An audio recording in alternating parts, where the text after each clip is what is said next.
குரு வந்து ஒரு கேள்விக்கு பதில் சொல்கிற ஒரு இடத்துல இருக்கிறவர், அவ்வளோதான். ஞானத்தை தேடி போனது யார்?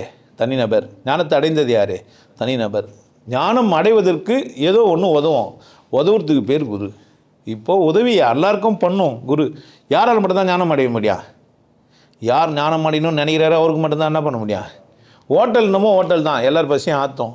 நான் அந்த ஹோட்டல் வரமாட்டேன், அசைவ ஹோட்டலுன்னா என்ன ஆகும்? பசி அடங்க முடியாது. இப்போ பசி அடக்காது, அந்த ஹோட்டலு அடக்கும். ஆனால் அவர் என்ன பண்ணல, வரல. அதனால் குரு காரணம் கிடையாது. ஒரு மனிதன் ஞானம் அடையணும்னா 100% பொறுப்பு யாருது தான்? அந்த மனிதன் தான். ஸோ அவன் என்ன பண்ணுறானோ, எதை தேர்ந்தெடுக்கிறானோ அதை பொறுத்து தான் அது என்ன ஆகுது, இது ஞானம் அவனுக்கு கைவர வருது. ஞானம் கைவர வரைக்கும் குருவை தேட வேண்டியது யாரோட வேலை? அவன் வேலை தான். கேள்வி கேட்டு புரிஞ்சிக்க வேண்டியது யாரோட வேலை? அவன் வேலை தான். கேள்வி கேட்டு பதில் சொல்ல மாட்டேன்னு சொன்னால் தான் குரு தப்பு. புரியுதா? குரு சொல்கிற பதில் தப்புன்னு புரியுதுன்னா நீ எப்பேற்பட்ட ஆளாக இருப்ப? ஆல்ரெடி நீ ஞானம் மஞ்சிட்டேன்னு அர்த்தம். ஞானம் மஞ்சிட்டு குருக்கிட்ட போகிறது தப்பு. ஏன்? நீ தான் ஞானம் மஞ்சிட்டியே, ஈஸி. அதுக்கு தான் இங்கே ஒருத்தன் கூப்பிட்டுன்னு சொல்லுங்கிறான், ஞானம் நீ அஞ்சிட்ட.